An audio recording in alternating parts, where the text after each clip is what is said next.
Why is mezzanine debt the most misunderstood money in the capital stack? I'm Jesse Welch. I sell money for a living. And mezzanine debt is the layer that makes people nod confidently right before they get it completely wrong, typically. So let's talk about that a little bit. Today, we're going to be talking about Mezz debt, not as a buzzword, not as expensive capital, although it usually is, and not as like some mysterious gap filler. Mezzanine debt is not junior senior debt. It's not cheap equity, and it's not a last resort, unless you structure your deal very poorly. Mezz sits in the probably most strategic and also most dangerous position in the capital stack. It touches everything. It touches risk, touches control, covenants, outcomes, and the reason this matters, so with senior lenders pulling leverage back and then equity demanding more protection, mezzanine is no longer optional capital.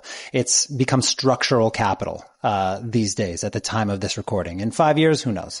In this episode, I'm going to try to do 4 things. I'm going to define what mezz debt actually is legally and economically. I'm going to explain how mezz lenders think, underwrite, and protect themselves. I'm going to show you how it interacts with senior debt and equity in real deals. And then I'm going to explain how it creates value and how it quietly destroys it. Because mezz, it's not really about yield. It's more about positioning. So what is mezzanine debt really, and why does everyone define it differently? Mezzanine debt is not subordinated debt. Well, it is subordinated debt, but it's a little more complicated than that. It sits between senior debt and equity in the capital stack. It is contractually junior to senior lenders, say that 10 times fast, and it's senior to the equity. That's not branding, that's legal priority. So if a company or project fails, senior lenders get paid first, mezz lenders get paid next, equity people, they get whatever's left, which is usually nothing. What makes mezz different from senior debt is that senior debt is underwritten to assets and cash flow stability. Mezz debt is underwritten to enterprise value and downside protection. So senior lenders are going to ask, can this business still service the debt with conservative assumptions? Mezz lenders are going to ask, if something goes wrong, and it usually does, how much value is still left over after senior gets paid? Nobody cares about equity. So that difference, though, is everything. Now, let's kill a couple myths. What is mezz not? Well, it's not junior senior debt. It's not equity with interest. It's not a rescue instrument by default, although people try to use it as that. And it's absolutely not free leverage. Mezz is risk capital with debt documentation. That's a better way to think about it. So the structural reality is that most mezz instruments, they combine like a cash pay or a PIK interest component, a fixed maturity, and often an equity participation feature like warrants, conversions, or exit fees.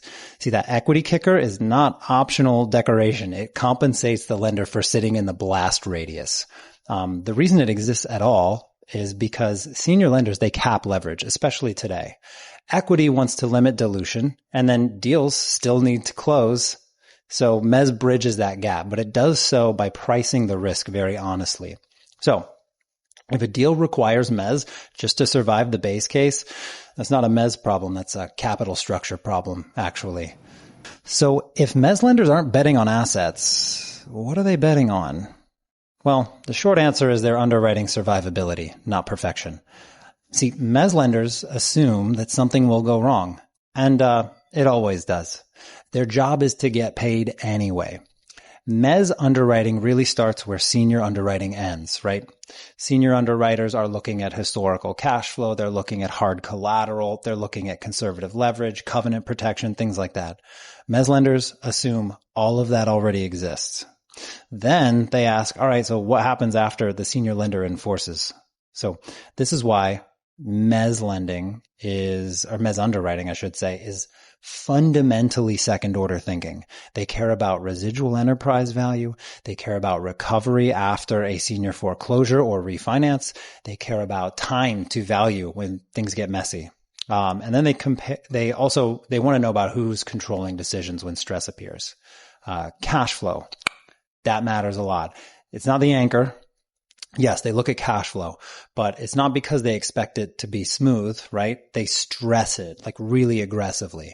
So they're going to ask questions, things that the senior lender might ask, but maybe more aggressively. What happens if EBITDA drops 20 to 30%?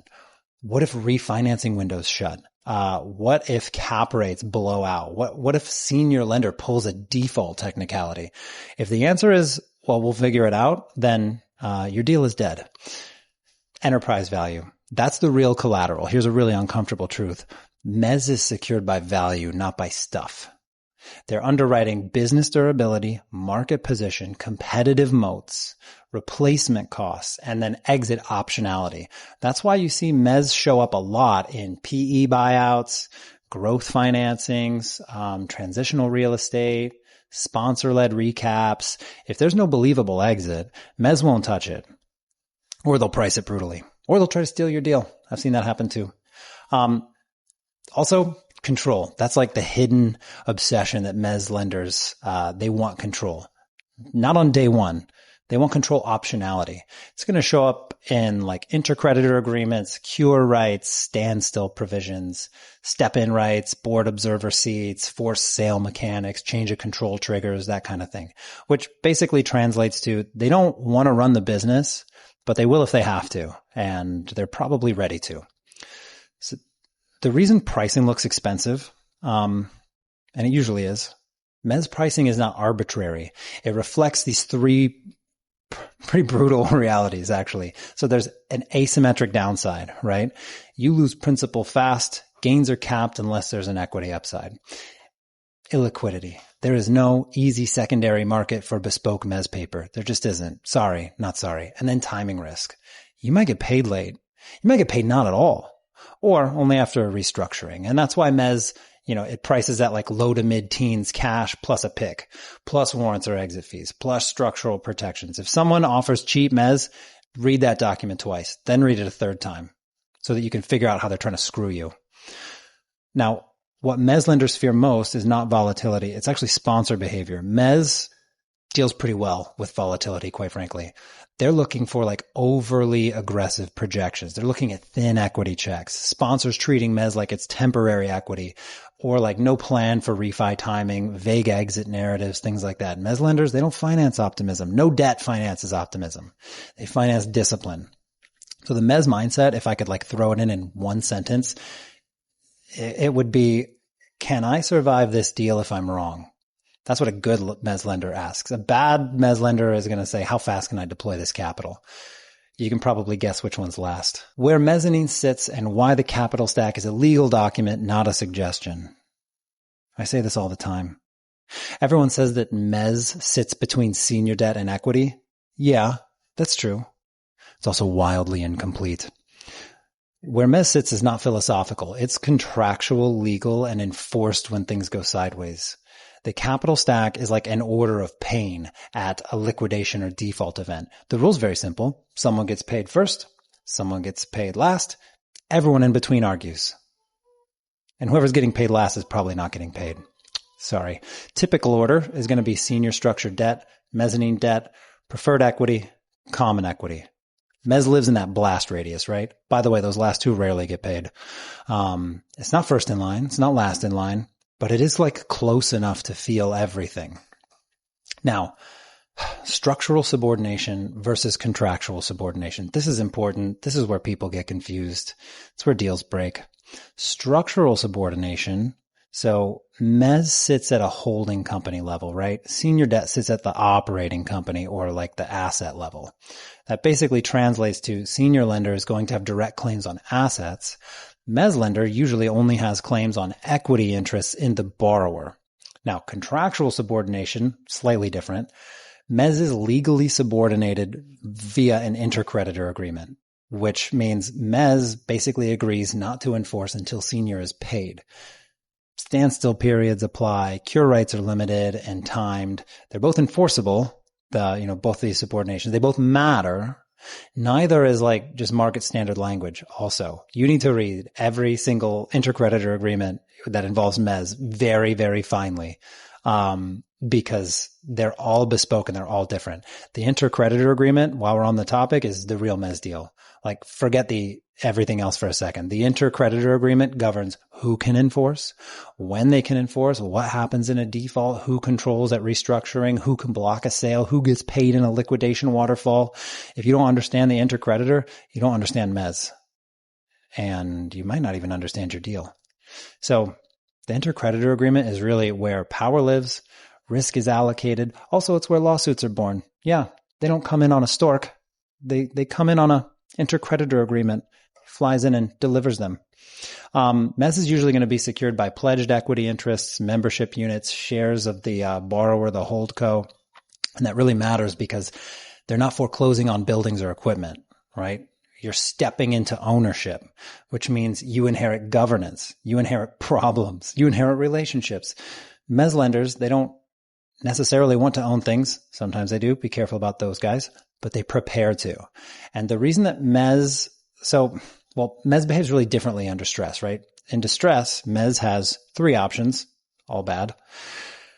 Sit tight and hope, inject capital to protect the position, take control and restructure. None of them are fun, but they're all planned for. And this is why Mezz lenders are going to obsess over a couple things. They're going to obsess over sponsor quality, governance rights, information access. Oh my God.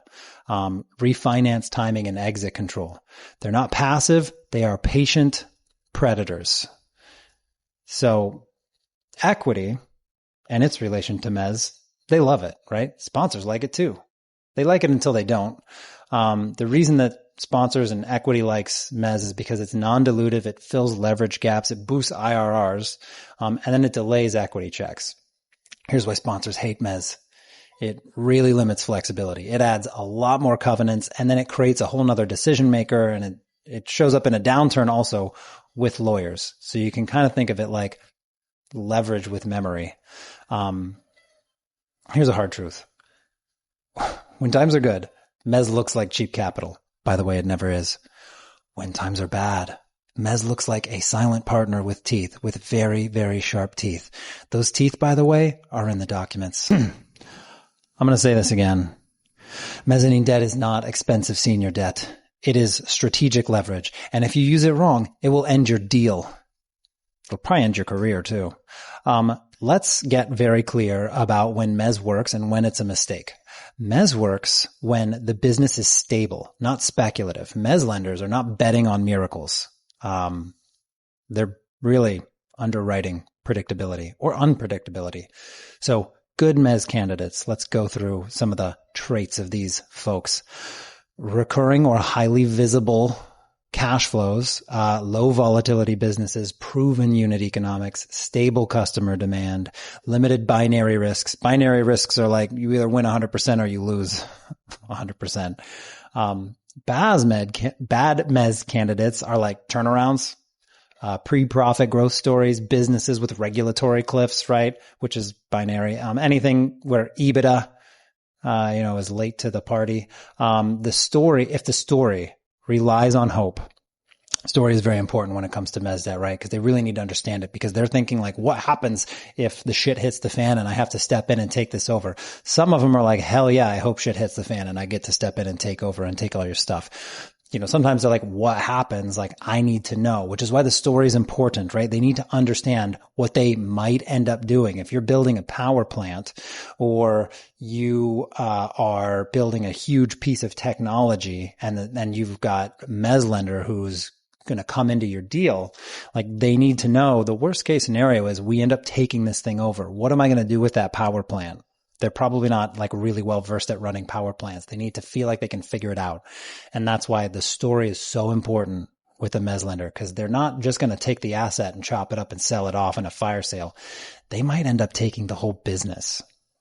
So if the story relies on hope, Mezz lending, not the right tool. Mezz works when senior debt is capped, not broken, right? Like today, senior lenders are not stretching. Mezz comes in to fill that gap. That's like a macro reason that Mezz works in today's economy, which is February of 2026. So senior lender, here's a good Mezz use case. Senior lender hits a leverage ceiling, right? It's just structural. The sponsor might not want to write more equity, right? They want to get the upside of their work. Valuation might support more total leverage. Cash flow can carry the blended costs. That's great. Mezz is going to fill that gap between what banks will lend and what equity wants to invest. And if senior debt is already stressed, Mezz doesn't fix that. It magnifies it. Mezz really works when the exit is clear. It is semi-patient capital. It's not patient forever. It's a little patient. It works when the refi window is viable. It works when the asset sale is credible, when cash flow delevers quickly, when the equity recap is realistic also. It works very poorly if your exit timing is vague. If capital markets are the plan, right? Like if guys like me are your plan for your exit, that's iffy. If your strategy is we'll figure it out, no bueno. Mezz lenders, they don't like surprises. They price them very aggressively. Or they just don't do the deal. Or they intentionally take your project over. So another thing, governance. People overlook this all the time. Mezz works when governance is clean. Mezz behaves very well when reporting is tight, when financials are clean, decision making is centralized. I don't mean one guy, but like maybe 3 guys. Or if your company is huge, like 9 guys or girls. Women can make mistakes as sponsors too. Mezz also really likes when operating discipline exists. Like that's probably one of the more important things to think about. Like if there is discipline and tight controls over the actual operations, fantastic. When financials slip, when communication breaks, holy shit, don't ever let communication break. When surprises show up, when sponsors go silent, believe it or not, this happens. You might go silent when you owe $30 million. I've seen it happen. Mezz will become hostile, not just uncooperative. It is a terrible idea also when equity is already thin. This is like the silent killer. It's silent right up until it's real loud. If equity is undercapitalized or financially exhausted or unable to support a downside case, Mezz is going to turn into de facto control capital. A trigger for forced outcomes. It's going to be a pathway to sponsor dilution or loss of control altogether. Mezz assumes equity can still absorb the shock. If it cannot, Mezz becomes equity with lawyers and teeth. Mezz is probably not for first-time sponsors unless those sponsors have support. First-time sponsors can use Mezz. You can totally use Mezz, but you can only do that when the management is seasoned, right? When your advisors are strong, when your governance is buttoned up, when contingency capital exists. Without that, Mezz lenders, the smart ones are going to decline, and the really smart ones are going to structure it so tightly that it defeats the purpose. They do not forgive inexperience. They price it aggressively. And the real decision framework, there's probably 3 questions that you want to ask before you start using Mezz. Does the business cash flow support the blended cost? Is there a clean, realistic takeout, and can equity survive a downside case? If the answer is maybe to any of those, just stop. Mezz lenders, they don't underwrite upside. They underwrite survival, and then they price the fear. Cute, right? If you think a Mezz lender is just like a senior lender charging more, you've already lost the room, maybe the game. Mezz lenders, they underwrite what happens when things go wrong. Senior lenders are going to write asset coverage and like recovery value, first lien protection, right? Equity, that underwrites growth, multiple expansion, optionality, vibes sometimes. Maybe you're a really cool CEO. Mezz underwrites a little differently. It's going to underwrite downside control, cash flow durability, sponsor behavior under stress. Their core question is not how good is this deal? Their core question is what happens if and when this gets ugly? And how fast can we protect ourselves?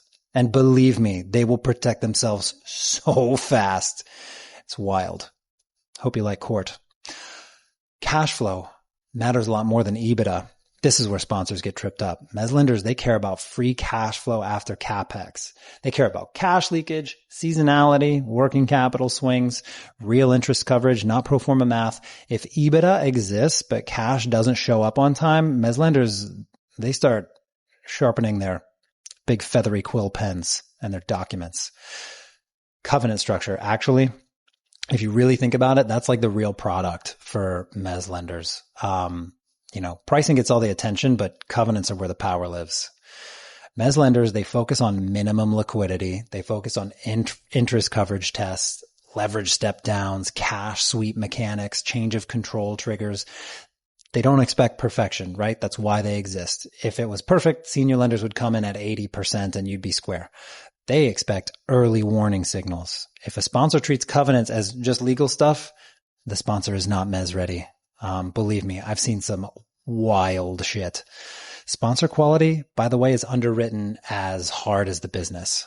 Mezz lenders, they don't just diligence the company, they diligence you. And by the way, Mezz lenders, diligence and underwrite your sponsors. Look at their track record through cycles, how they behaved in past downturns, willingness to inject capital, transparency under pressure, speed of communication. A strong sponsor, you can give them more flexibility. You can give them better cure rights, looser triggers, right? A weak or especially an evasive sponsor, you want to give them tight covenants. You want to get faster remedies, zero benefit of the doubt. Intercreditor agreements, by the way, these matter more than most sponsors realize. Mezz lives and dies by the intercreditor. They care very deeply about stand insuring periods, ability to buy senior debt, right? They might just want to buy the whole deal out, access to information, consent rights on amendments, enforcement sequencing. If the intercreditor neuters them, then they either reprice or add control rights or both, or walk. Typically what they do. It's not boilerplate. It's never boilerplate. This is leverage in document form. Mezz lenders, again, they assume that they might own this problem at some point. They do not want to, generally, but they assume it. That means they're underwriting the step-in rights. They're underwriting the board observation or control. They're underwriting the equity conversion metrics, the sale process, litigation pathways. Holy crap, the litigation pathways. If a Mezz lender cannot influence the outcome in distress, they shouldn't lend. Most of them won't. Now, what Mezz lenders secretly love, this is who their Valentine is: boring businesses, predictable cash flows, conservative sponsors, clean reporting, early bad news. They don't like surprises. Don't show up with chocolates on their doorstep, especially when those chocolates is, hey, by the way, EBIT is down 30%. They don't like we're close updates. They don't like optimism without data. They don't like last minute capital calls. They don't like silence. Silence is actually how Mezz lenders start taking decisive action. So now that we understand how Mezz really works, and how Mezz lenders really think, let's see if we can tie this together in a nice shibari knot, because Mezz isn't good or bad capital. It's conditional capital. If you're a sponsor, Mezz debt is either a force multiplier or it is the fastest way to lose control of your entire deal and maybe your company and maybe your relationship, because that sounds stressful for a spouse, right? Mezzanine debt is like the test of a sponsor quality. Or a sponsor's quality. For sponsors, Mezz is not about capital access. It's about discipline. Really, think about it like that. You'll be much better off playing around with Mezz. When you bring Mezz into a deal, you are implicitly saying our cash flow is durable, our model survives stress, our assumptions aren't heroic, only I'm heroic, and we know where it breaks. We know where it breaks and it doesn't kill us. And if any of that isn't true, Mezz will find it. They will find it very quickly and they will either walk or they will take advantage of you. Now, when Mezz makes sense for a sponsor, it works when senior leverage is constrained, but not strained, constrained, not strained. Remember that. When equity dilution would just destroy returns, and when the business throws off predictable cash. Oh, growth capex. Growth capex has to have a clear ROI, and the sponsor has operational control, right? Not a spreadsheet. So in other words, Mezz belongs in grown-up deals. It's big boy and big girl capital. When sponsors misuse Mezz, and they will pay for it, but when sponsors are going to get into trouble when Mezz is used to like paper over a valuation gap, when they force leverage into a marginal deal, when they replace equity discipline with debt optimism, when they buy time instead of fixing fundamentals. Mezz lenders, they don't believe in buying time. They believe in outcomes. They don't believe in Santa Claus either. And they structure for it. They structure for downside first. Control, that's the real cost, not rate. Forget about the rate when it comes to Mezz. Think about the control. Sponsors, they obsess over like the coupon or the pick versus the cash play and, you know, fees. It's like, oh, cash versus accrual. Yeah, no, you guys are looking at two different boards. Mezz lenders, they're looking at covenants, remedies, intercreditor rights. They're looking at change of control triggers. You know, what happens when something slips? That's the trade. That's really what you're paying for. You're not just paying a higher rate. You're trading flexibility for leverage. The sponsor mindset that survives debt is going to be the type of sponsor who thinks I need to communicate early and often, right? We model downside honestly. We don't fight covenants emotionally. We treat Mezz lenders as risk partners, not as adversaries. They will be adversaries at some point, but we need to know exactly when we're going to refinance to take them out. That's the right sponsor mindset. Sponsors who fail are thinking, we got to hide this bad news. We got to argue definitions. We have to assume waivers are automatic. If we're treating Mezz like, oh, it's just expensive senior debt, you're wrong. It isn't. The bottom line is Mezz debt does not reward creativity. It rewards clarity. If your deal works really cleanly, oh my God, Mezz amplifies your return. It's fantastic. If your deal only works on average, Mezz is going to accelerate your failure, and it might make it spectacularly more explosive. You'll have a cool story, but you won't have a business or a project anymore. And that's why sponsors should treat Mezz with respect, not fear. Actually, no, treat it with fear as well. To a Mezz lender, this is not a loan. It is a controlled risk position with teeth. Better way to think about it, right? Mezz is not about yield. It's about asymmetry. I mean, it's a little bit about yield, right? But yes, Mezz coupons are higher. Yes, there is often a PIK. Yes, the fees look attractive. But that's not why serious Mezz lenders show up. They show up because Mezz sits at like the control inflection point, right? It's above the equity. It's below the senior. Close enough to operations that it matters a lot, but like structured tightly enough to protect in a downside, unlike the equity. Mezz is where lenders get paid to understand the business, not just the asset. Mezz lenders actually are the way that they're actually underwriting. They do not underwrite like senior lenders do, right? I've said this a few times and I will repeat it until I'm dead. Senior will ask, will I get paid? Mezz lenders are going to ask, what breaks first and who moves when it does? They're going to be one of the ones moving with lawyers. They're going to focus on free cash flow durability, not EBITDA optics. They're going to focus on real downside cases, not base case models. They're going to focus on sponsor behavior under stress, like a lot more than you think, and intercreditor enforcement mechanics. And then how fast equity gets impaired. If the answer is before us, they're just going to walk. The real coupon comes from the structure, right? Or I should say the real return comes from the structure, not the coupon.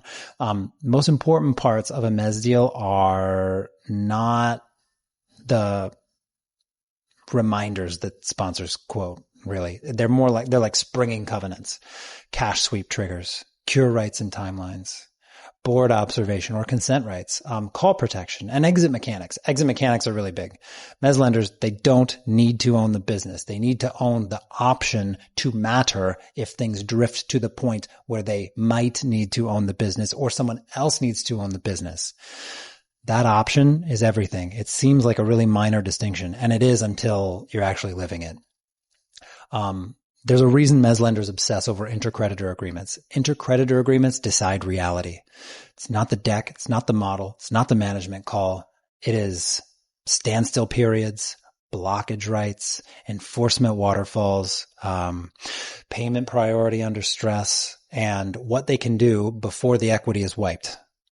The equity always gets wiped, those poor guys. But they also make all the money. If the intercreditor is sloppy, the deal's dead. The intercreditor is almost never sloppy. And if it is sloppy, it's only going to be sloppy on the sponsor side. Trust me, these guys will eat your lunch. They'll come to your house. They'll steal your wife. They'll start wearing your clothes around your own house. Your kids will call it daddy. So, something to think about. Mezz lenders, they are also pricing sponsor behavior. Not just as assets. Like you might have two identical companies, same numbers, but different sponsors, and the pricing won't be the same.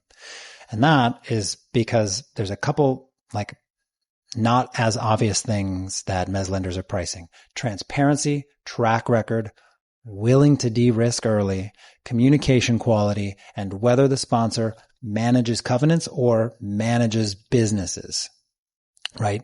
Bad sponsors pay more. Good sponsors get flexibility. Not a lot, because Mezz is kind of about not having as much flexibility.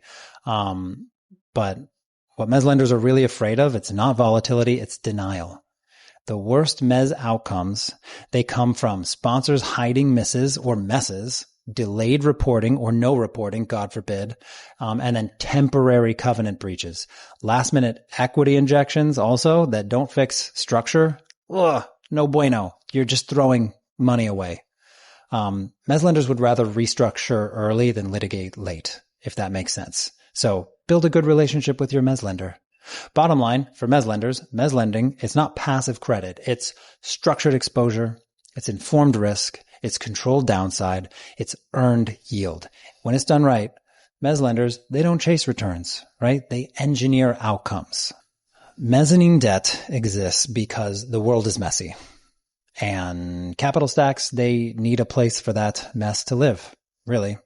That's basically it. Senior debt, it wants certainty. They love certainty. Banks love certainty. Equity wants upside, right? They want their $1 to turn into 100 in 3 weeks. Mezz lives in that like uncomfortable space between those two, right? It exists because senior lenders, they won't stretch forever. And equity cannot always write a bigger check. And real businesses, they don't move in straight lines. So because of that, Mezz is like the pressure valve that lets deals close without lying to anyone. So let me just reframe this a little bit. Mezz, again, I've said this so many times, is not pretend equity. It's not expensive senior debt. It's not a last-ditch financing tool. It is structured risk capital. Say that with me again. Hopefully you did that at home. Maybe you didn't. Maybe you're not watching this at home. But it prices uncertainty, okay? It absorbs volatility a little bit. It forces discipline. That's the trade-off. When it's used well, it's going to stabilize your deal. When it's used poorly, it's going to expose it much faster. So what sponsors should remember if you are a sponsor? You should remember a lot of stuff, birthdays, phone numbers. But what you should remember for your deal is that Mezz is not just capital. It's a partner with leverage. The structure matters more than the coupon. So that's really where you want to spend your time focusing on. And then transparency buys flexibility. Silence kills goodwill. Mezz lenders are not your enemy. They're your early warning system. They're like your early warning system that could also kill you, if you think about it. What Mezz lenders should remember, if you're a lender, just remember that your intercreditor agreement needs to always be tight. Mezz only works when it's tight. Remember that sponsor quality is just as important as asset quality. And remember that control without clarity is completely useless. Also, patience without teeth is just charity. So, best Mezz deals, they never make headlines because they never blow up. They just quietly do very well. And you get your 19% plus your pick and your warrants, and the sponsor gets to build their whatever tech product. So, something to think about. Mezz is going to tell you where the risk sits. It's going to force alignment when things drift. And it's going to remind both sides that leverage is a tool. It's not a personality trait. So thanks for hanging out, guys. I'm Jesse. This is Capital Letters. If this helped you understand how real deals actually get done at all, please subscribe and share it and like and make comments. You can harass me, say mean things. I love the engagement. You can find us online. We have a newsletter, Capital Letters. You can find me at midcapglobal.com. You can find me somewhere on TikTok. Please keep watching. Come to the next one. Thanks for hanging out. Go close something.